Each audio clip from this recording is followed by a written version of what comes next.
సింహరాశి వారికి ఈ వారం ఏ విధంగా ఉండబోతోంది? సింహరాశి 3 గ్రహాలు యోగిస్తున్నాయి. సప్తమ చంద్రుడు, లాభంలో గురు శుక్రుడు. ముఖ్య కార్యక్రమాల్లో విజయం లభిస్తుంది. మనోబలంతో ముందుకు సాగండి. మనోబలం మిమ్మల్ని ముందుకు నడిపిస్తుంది.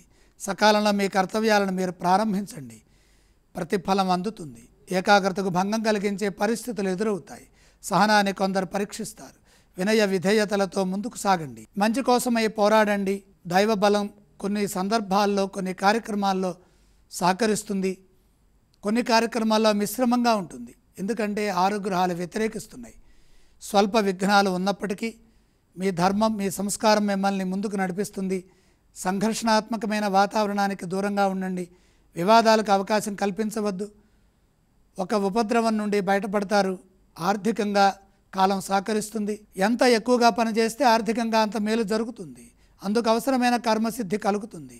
నిస్వార్థమైన మీ కృషి, గుర్తింపు ఇవన్నీ కూడా అక్కరకు వస్తాయి. ప్రతిభతో వ్యవహరించండి. ఏకాదశంలో గురు శుక్ర గ్రహాల వల్ల పేరు ప్రతిష్టలు పెరుగుతాయి. ఆపదల నుంచి బయటపడతారు. వృత్తి ఉద్యోగ వ్యాపారాల్లో సమయస్ఫూర్తితో పనిచేయాలి. మీ సంస్కారం మిమ్మల్ని కాపాడుతుంది. ఫలితాలు అనుకూలంగా ఉంటాయి. సింహరాశి వారు ఏ స్తోత్రాలు పఠించాలి? సింహరాశి వారు శ్రీ సుబ్రహ్మణ్యేశ్వర స్వామి వారిని స్మరించటం ఉత్తమం. ఈ రాశి వారు ఏ ఆలయాలను సందర్శిస్తే శుభ ఫలితాలు కలుగుతాయి? సుబ్రహ్మణ్యేశ్వర స్వామి వారిని ప్రత్యక్షంగా దర్శనం చేసుకొని నమస్కరించండి. గురుగారు, సింహరాశి వారు ఏవేవి దానం చేయాలంటారు? కందులు కొద్దిగా కుజప్రీతిగా దానాలు చేయండి.